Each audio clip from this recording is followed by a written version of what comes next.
Hi, I'm Dave, and I know wrestling. Do you remember a wrestler named Walter? Do you remember the NXT UK? And do you remember a very specific German U-boat commander from World War II? Because initially, WWE sure didn't. Then allow me to introduce to you my client for Dave Knows Wrestling's Honest Promos. Choptoberfest, the Achtung Baby, the ring generic, Walter Hahn or Walter, or Gunther.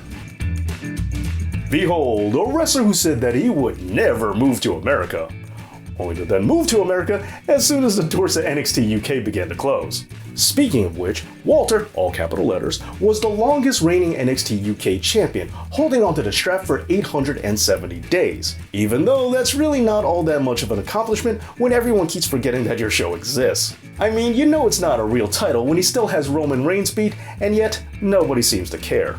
Now look, I know it's not Walter's fault that NXT UK closed. After all, he had some great matches there, like the one with Ilya Dragunov, and the other one with Ilya Dragunov. And, well, that's enough, right? However, while we're being honest, those matches were more about brutality and stiff shots than they were about storytelling and selling.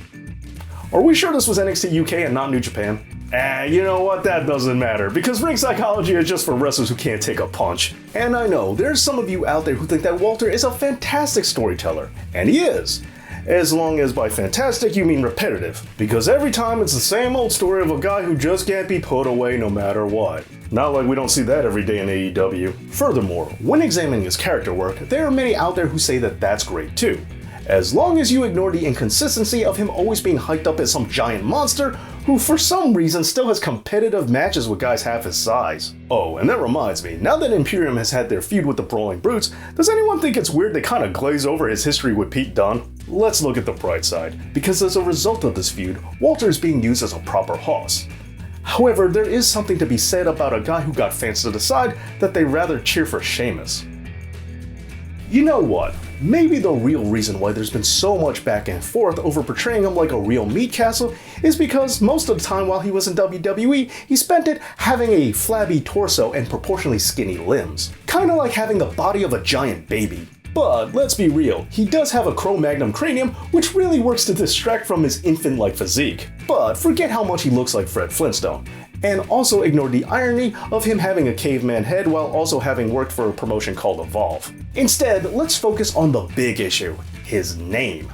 Gunther. While his birth name of Walter does complete the trifecta of nerdiest names that a wrestler could possibly have, along with Eugene and Horace, fans were still irate when WWE opted to change it. Although considering that they originally wanted to call him Gunther Stark, well, I could see why people were a little bit upset about that, even if WWE could not see the problem with it initially. But hey, considering that Walter used to have a faction called Ringkampf, I would say at least WWE made one positive change for him. Oh, and also, what's up with his name always being capitalized? Should he have a submission hold called a caps lock? In the end, if you want a wrestler who Vince McMahon somehow didn't make an anti-American heel, even though he was against living in America, a wrestler who can only throw a good working strike by actually hitting you, and a wrestler who's probably at his best when he's standing perfectly still. Then allow me to introduce to you my client for Dave Knows Wrestling's Honest Promos. Fat ass Billy Gunther, Hassenpfeffer, Chopped Meat, Walter Hahn or Walter or Gunther. So everybody loses their minds when he changes his name to Gunther. But the rest of Imperium had to change their names and nobody says anything.